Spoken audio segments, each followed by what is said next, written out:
സൈഫുദ്ദീൻ, കഴിഞ്ഞ 2 ദിവസവും സഭാ നടപടികൾ സ്തംഭിപ്പിച്ചപ്പോഴും പ്രതിപക്ഷത്തെ ചർച്ചയ്ക്കായി സ്പീക്കർ വിളിച്ചിരുന്നില്ല. ഇന്ന് കക്ഷി നേതാക്കളുടെ യോഗം രാവിലെ തന്നെ സമവായം എന്ന നിലയ്ക്ക് വിളിച്ചിരുന്നെങ്കിലും ആ സമവായ യോഗത്തിൽ പങ്കെടുക്കാൻ പ്രതിപക്ഷം തയ്യാറായില്ല. പ്രതിപക്ഷം കടുത്ത പ്രതിഷേധം സഭയ്ക്കുള്ളിൽ തുടരാൻ തന്നെ തീരുമാനിച്ചാണ് ഇന്നും എത്തിയത്. പതിപോലെ തന്നെ ചോദ്യോത്തരവേളയിലേക്ക് കടക്കും മുമ്പ് തന്നെ പ്രതിപക്ഷ നേതാവ് നയം വ്യക്തമാക്കി. ഇന്ന് കൂടുതൽ കാര്യങ്ങൾ പുറത്തു വന്നിരിക്കുന്നു. ശബരിമലയിലെ കട്ടിള പോലും ഒട്ടിച്ചു കൊണ്ടുപോയിരിക്കുന്നു. അതിനാൽ തന്നെ ഈ സഭാ നടപടികളോട് സഹകരിക്കാൻ ദേവസ്വം മന്ത്രി രാജിവെക്കുന്നത് വരെയും തയ്യാറല്ല എന്ന നിലപാടായിരുന്നു പ്രതിപക്ഷം സ്വീകരിച്ചത്. എന്നാൽ ശരിയായ രീതിയിൽ നോട്ടീസ് നൽകാതെയാണ് പ്രതിപക്ഷം ഇപ്പോൾ ബഹളം വെക്കുന്നത് എന്ന നിലപാട് MP രാജേഷ് പാർലമെന്ററി കാര്യ മന്ത്രി സഭയ്ക്കുള്ളിൽ സ്വീകരിച്ചു. സ്പീക്കറുടെ മുഖം മറയ്ക്കുന്നതിൽ നിന്നും ഇന്ന് പ്രതിപക്ഷത്തെ തടയാൻ മറ്റൊരു നീക്കം ഇന്ന് സ്പീക്കർ നടത്തി. സ്പീക്കറുടെ ഡയസിന് ചുറ്റുമായി വാച്ച് ആൻഡ് വാർഡിനെ നിരത്തി നിർത്തിക്കൊണ്ടായിരുന്നു ഈ ഡയസിന് തൊട്ടടുത്തേക്ക് പ്രതിപക്ഷം എത്തുന്നതിനെ തടഞ്ഞത്. അങ്ങനെ വന്നപ്പോൾ പ്രതിപക്ഷത്തിന് ഇന്ന് പൂർണ്ണമായും സ്പീക്കറുടെ മുഖം മറയ്ക്കാൻ കഴിഞ്ഞിട്ടില്ല എന്നുള്ളതാണ് വസ്തുത. സ്പീക്കർ ഇന്ന് രൂക്ഷ വിമർശനം പ്രതിപക്ഷത്തിനെതിരെ ഉയർത്തി. ഇന്നലെ ഗ്യാലറിയിൽ ഉണ്ടായിരുന്ന സ്കൂൾ കുട്ടികളാണ്, ഇതാണോ കുട്ടികൾ കണ്ടുപഠിക്കേണ്ടത് എന്ന ചോദ്യം കൂടി ഉന്നയിച്ചു. അപ്പോഴേക്കും പ്രതിപക്ഷം നടുത്തളത്തിലെത്തിയിരുന്നു. മുദ്രാവാക്യം വിളികൾ തുടർന്നു. പ്രതിപക്ഷത്തിന് എതിരെയും തിരിച്ചു ഭരണപക്ഷത്തു നിന്നും ചില പരാമർശങ്ങൾ ഉണ്ടായി. അതിൽ ഏറ്റവും പ്രധാനപ്പെട്ടത് വിദ്യാഭ്യാസ മന്ത്രി V ശിവൻകുട്ടിയുടേതായിരുന്നു. ചോർ ഹേ UDF ചോർ ഹേ, UDFിലും കള്ളന്മാരുണ്ട് എന്നായിരുന്നു ശിവൻകുട്ടിയുടെ പ്രതികരണം. ഇന്നും MLA മാർ പലരും പ്രതിപക്ഷത്തെ കുത്തിക്കൊണ്ടാണ് ഭരണപക്ഷത്തെ MLA മാർ ചോദിച്ചു തുടങ്ങിയത്.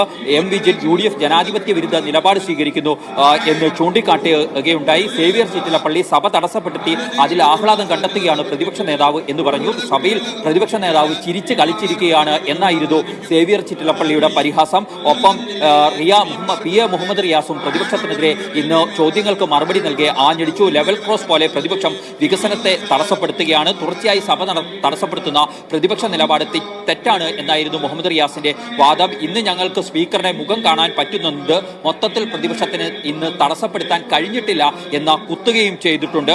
അതിനിടയിൽ വാച്ച് ആൻഡ് വാർഡിനെ ആക്രമിക്കാൻ പ്രതിപക്ഷം ശ്രമിക്കുന്നു എന്ന് മന്ത്രി V ശിവൻകുട്ടി വിളിച്ചു പറയുന്നതും നമുക്ക് കേൾക്കാൻ കഴിയുമായിരുന്നു.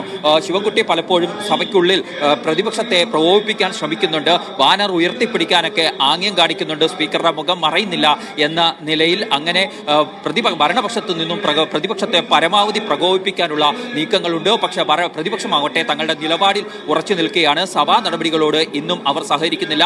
നടുത്തളത്തിൽ മുദ്രാവാക്യം വിളികളുമായി തുടരുകയാണ്. പക്ഷേ ചോദ്യോത്തരവേള ഇന്നലെ 22ാമത്തെ മിനിറ്റിലായിരുന്നു സ്പീക്കർ നിർത്തിവെച്ചത്. ഇന്ന് കൃത്യം 22 മിനിറ്റ് ആയിരിക്കുന്നു സഭ തുടങ്ങിയിട്ട്. പക്ഷേ ചോദ്യോത്തരവേള ഇപ്പോൾ തുടരുക തന്നെയാണ് ചെയ്യുന്നത്. സഭാ നടപടികൾ നിർത്തിവെക്കുന്ന ഘട്ടത്തിലേക്ക് സ്പീക്കർ കടന്നിട്ടില്ല. പക്ഷേ പ്രതിപക്ഷത്തിന്റെ നിലപാടിൽ മാറ്റമില്ല. അവർ പ്രധാനമായും ഉന്നയിക്കുന്നത് 2 ആവശ്യങ്ങളാണ്.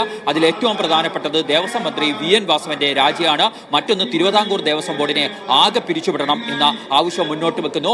മൂന്നാമതായി ഹൈക്കോടതിയുടെ നേതൃത്വത്തിലുള്ള CBI അന്വേഷണം, ഹൈക്കോടതിയുടെ മേൽനോട്ടത്തിലുള്ള CBI അന്വേഷണം വേണമെന്ന ആവശ്യവും മുന്നോട്ട് വയ്ക്കുന്നു. അതിൽ ഉറച്ചു നിൽക്കുകയാണ്. 3-ാം ദിവസവും സഭാ നടപടികളുമായി സഹകരിക്കേണ്ട എന്നാണ് തീരുമാനിച്ചത്. സഭയ്ക്കകത്തും പുറത്തുമായി പ്രതിഷേധം കൂടുതൽ കടുപ്പിച്ചുകൊണ്ട് മുന്നോട്ട് പോകണം എന്ന തീരുമാനം ഇന്നലെ കോൺഗ്രസിന്റെ രാഷ്ട്രീയകാര്യ സമിതി യോഗത്തിലും അതിനുശേഷം ചേർന്ന UDFിന്റെ നേതൃയോഗത്തിലുമൊക്കെ ഉണ്ടായിരുന്നു എന്നുള്ളത് വസ്തുതയാണ്. ഈ ഒരു സാഹചര്യത്തിലാണ് ഏറ്റവും പ്രധാനപ്പെട്ട ഇപ്പോഴും സഭയ്ക്കുള്ളിൽ പ്രതിഷേധം തുടരുക എന്ന സമീപനം പ്രതിപക്ഷം സ്വീകരിച്ചിരിക്കുന്നത്. ഇന്ന് സുപ്രധാനമായ ചില ബില്ലുകൾ കൂടി സഭയുടെ പരിഗണനയിലേക്ക് വരേണ്ടതാണ്. അതിൽ വന നിയമങ്ങളുടെ ഭേദഗതിയുമായി ബന്ധപ്പെട്ട, അതായത് മൃഗങ്ങളെ വെടിവെച്ചു കൊല്ലാൻ അനുമതി നൽകുന്ന ബില്ല് അടക്കം വരേണ്ടതുണ്ട്. പക്ഷേ അതിൽമേലൊന്നും ഇന്ന് ചർച്ചയ്ക്കുള്ള സാധ്യതകൾ ഇല്ല എന്നുള്ളതാണ് വസ്തുത. കാരണം ഇന്നൊരു സമവായം സൃഷ്ടിക്കാനായി സ്പീക്കർ രാവിലെ ശ്രമിച്ചിരുന്നു. പക്ഷേ കക്ഷി നേതാക്കളുടെ യോഗത്തിൽ നിന്നും പ്രതിപക്ഷം വിട്ടുനിന്നു. അതിന് കാരണമായി ചൂണ്ടിക്കാട്ടിച്ചത് സാധാരണഗതിയിൽ സഭ ഏതൊക്കെ ഘട്ടത്തിൽ സ്തംഭിപ്പിക്കുന്നോ അപ്പോൾ തന്നെ കക്ഷി നേതാക്കളുടെ യോഗം വിളിക്കുക എന്ന ഒരു സമീപനം ആണ് സ്വീകരിക്കുക. പക്ഷേ ഇന്ന് കഴിഞ്ഞ 2 ദിവസങ്ങളിൽ അത്തരം ഒരു സമീപനം ഭരണപക്ഷത്തുനിന്നും സ്പീക്കറുടെ ഭാഗത്തുനിന്നും ഉണ്ടാവാത്തതിനാൽ ഇന്ന് വിളിക്കുന്ന യോഗവുമായി സഹകരിക്കേണ്ടത് ഇല്ല എന്നാണ് ഉള്ളത്. ഇപ്പോൾ സച്ചിൻ ദേവാണ് ചോദ്യം ഉന്നയിക്കുന്നത്. സച്ചിൻ ദേവും സമാനമായി ഇന്നലെയും അദ്ദേഹം പ്രതിപക്ഷത്തെ കുറ്റപ്പെടുത്തിയിരുന്നു. ഇന്നും സഭ തടസ്സപ്പെടുത്തുന്ന നിലപാടിൽ പ്രതിപക്ഷത്തെ കുറ്റപ്പെടുത്തുന്നു എന്നുള്ളതാണ് പ്രധാനപ്പെട്ട കാര്യം. ഏതായാലും പരമാവധി പ്രതിപക്ഷത്തെ പ്രകോപിപ്പിച്ച് കാര്യങ്ങൾ മുന്നോട്ട് കൊണ്ടുപോവുകയാണ് എന്ന് ആണ് ശ്രമം. ഇപ്പോൾ സ്പീക്കർ വീണ്ടും പ്രതിപക്ഷത്തെ ഓർമ്മിപ്പിക്കുന്നു. ഗ്യാലറിയിൽ ഇരിക്കുന്നത് കുട്ടികളാണെന്ന് പ്രതിപക്ഷത്തെ ഓർമ്മിപ്പിക്കുകയാണ് സ്പീക്കർ. ഇന്നലെയും സ്കൂൾ കുട്ടികൾ ഉണ്ടായിരുന്നു, അവർ ഇതാണ് കണ്ടുപഠിക്കേണ്ടത് എന്ന് ഇന്ന് ആദ്യം തന്നെ ചോദിച്ചിരുന്നു. ഇന്ന് വീണ്ടും ഓർമ്മിക്കുകയാണ്. ഇപ്പോഴും ഈ സഭയുടെ ഗാലറിയിൽ സ്കൂൾ കുട്ടികളുണ്ട്. അവർ സഭാ നടപടികളെക്കുറിച്ച് ഇതല്ല കണ്ടു പഠിക്കേണ്ടത് എന്ന് ഓർമ്മപ്പെടുത്തുകയാണ്. നിങ്ങളുടെ കോപ്രായം കുട്ടികൾ കാണുന്നുണ്ട് എന്നാണ് സ്പീക്കർ എൻ ഷംസീർ ഈ ഘട്ടത്തിൽ പറഞ്ഞിരിക്കുന്നത്. അങ്ങനെ പ്രതിപക്ഷത്തെ പരമാവധി കുറ്റപ്പെടുത്തുക എന്ന ഒരു സമീപനമാണ് ചോദ്യങ്ങൾക്ക് മറുപടി പറയുന്ന PM മുഹമ്മദ് റിയാസും അതുപോലെ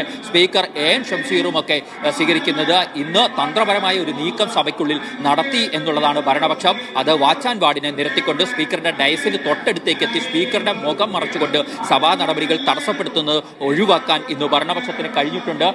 ഇന്ന് ഭരണപക്ഷത്തിന്റെ തന്ത്രം ഒരുപക്ഷെ ചോദ്യോത്തരവേള കുറെ കൂടി മുന്നോട്ട് കൊണ്ടുപോകുക അല്ലെങ്കിൽ പൂർണ്ണമായി മുന്നോട്ട് കൊണ്ടുപോകാനാണോ എന്ന കാര്യത്തിൽ സംശയമുണ്ട്. കാരണം പ്രതിപക്ഷത്തെ ആക്രമിക്കാൻ കിട്ടുന്ന കടുത്ത രീതിയിലുള്ള വിമർശനം ഉന്നയിക്കാൻ കിട്ടുന്നിടത്തൊക്കെ സ്പീക്കറും വിമർശനം ഉന്നയിക്കുന്നുണ്ട്.